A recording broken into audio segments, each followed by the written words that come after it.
একদিনারে 400, এটা আমার এক মাসের স্যালারি। আসসালামু আলাইকুম।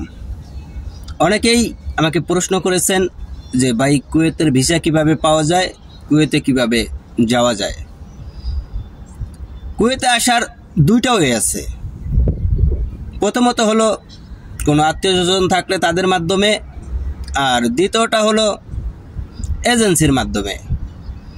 কুয়েতে যে কোম্পানির ভিসাগুলি আছে এগুলি আমাদের বাংলাদেশে যে এজেন্সিগুলি আছে, এজেন্সিতে কিছু কিছু পাওয়া যায়, খুবই সামান্য পরিমাণে, অ্যাভেলেবেল না।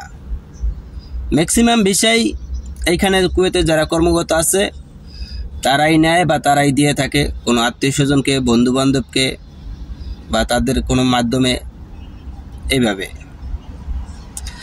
তো আসতে কেমন খরচ হয়? এখানে কুয়েতের বিভিন্ন ক্যাটাগরির ভিসা, মাজরাশন, আহালিশন, খাদেম ফ্রি, মাজরার, আর অন্য এরকম অনেক ক্যাটাগরির ভিসা হয়ে থাকে। তো এটা আপনি যত কাছের মানুষের থেকে নিতে পারবেন তত আপনার দাম কম পড়বে। আর এই ভিসাগুলি যত হইব, মানে আমার থেকে আরেকজন, আরেকজনের থেকে আরেকজন, এইভাবে হইলে তত ভিসার দাম উঠতে থাকে, মানে বাড়তে থাকে। আর যদি এজেন্সির মাধ্যমে নেওয়া হয় তখন তারাও একটা বেনিফিট রাখেই আপনাকে দিব। ভিসার কোনো নির্ধারিত ফিস নাই যে আপনার এত টাকা। হ্যাঁ, তবে একটা ধারণা দেওয়া যায়, যেমন কোম্পানিতে আসতে গেলে 7 থেকে 8 লাখ লাগে, বাইরে কাজের ভিসা আসতে গেলে আপনার 10-11 লাখ লাগে বা 9 লাখ লাগে, এরকম।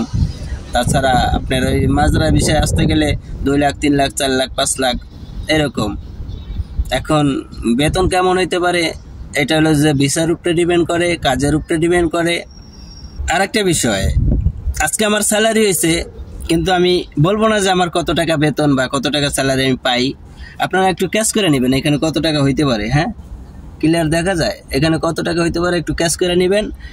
একদিনারে 400 কাউন্ট করে নেবেন যে এখানে কত টাকা হইতে পারে, এটা আমার এক মাসের স্যালারি। ঠিক আছে? তো আশা করি বুঝতে পারছেন। আরও যদি কিছু জানার থাকে কুয়েত সম্বন্ধে কমেন্ট করতে পারেন আমার এই ভিডিওতে, রিপ্লাই দেওয়ার চেষ্টা করবেন ইনশাআল্লাহ। ভালো থাকবেন সবাই, আজকে এই পর্যন্তই। আল্লাহ হাফেজ। Thanks for watching my full video.